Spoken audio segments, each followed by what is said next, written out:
plus je la regardais et plus je trouvais que c'était la meilleure de ce shooting, mais vraiment une des meilleures photos que j'ai eu l'occasion de prendre, parce qu'il y avait cette expression très humaine de ce babouin qui tente de nous faire un solo presque. J'ai pris une photo en Arabie Saoudite il y a quelques années, je l'ai proposée à un concours et ce concours m'a élu dans les finalistes. Donc ce concours, c'est le Comedy Wildlife Photography qui met en avant des photos drôles, un peu décalées, des animaux, enfin de la faune sauvage en fait, des animaux sauvages. Et moi donc je suis dans cette finale avec un babouin à Madrias qui ressemble à un chanteur, à un ténor. Je me promenais dans les montagnes près de Djeddah, près de la ville de Taïf exactement.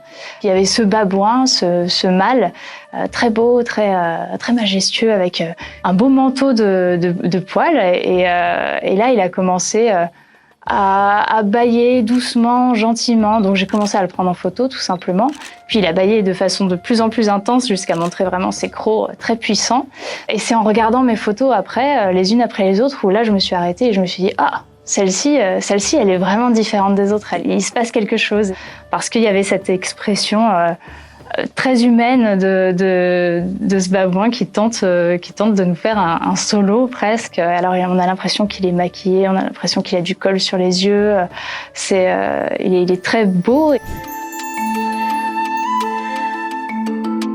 Comme beaucoup de faune sauvage, ils sont en contact direct avec les êtres humains. Qui dit contact direct dit les êtres humains qui viennent les prendre en photo, mais leur donner aussi à manger.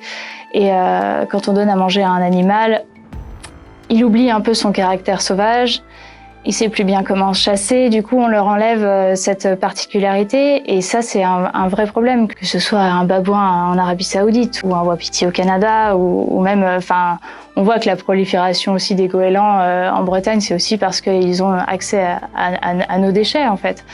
Donc c'est aussi un moyen de montrer que cet animal il est dans son territoire, il est majestueux dans son territoire et qu'il faut le laisser vivre en tant qu'animal sauvage.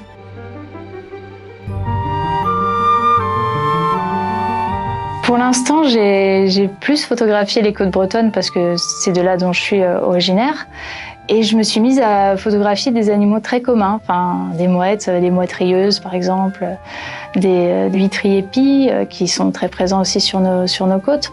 J'aime bien montrer aussi que ces animaux dont on est très proche, qu'on voit tout le temps, même qu'on considère parfois comme des nuisibles, je pense aux goélands et aux mouettes, ils ont aussi une présence qui est hyper importante, une présence visuelle très importante sur nos côtes et ils sont très beaux en fait.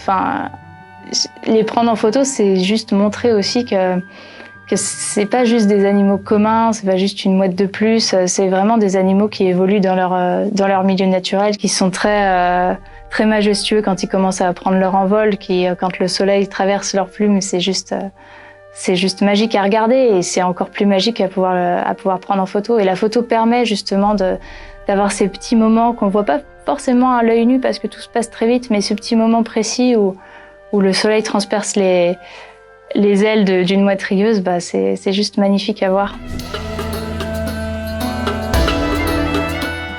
Qu'est-ce que j'en attends ? C'est déjà vraiment énorme d'avoir pu voir la photo voyager un peu à travers le monde. En plus, à une période de l'année où nous-mêmes on voyage pas, c'était vraiment, vraiment super.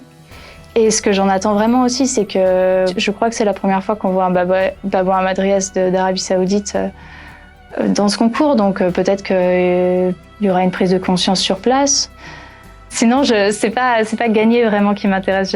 C'est déjà presque, pour moi, c'est même presque une petite validation de ce que je fais déjà. Donc, c'est déjà beaucoup.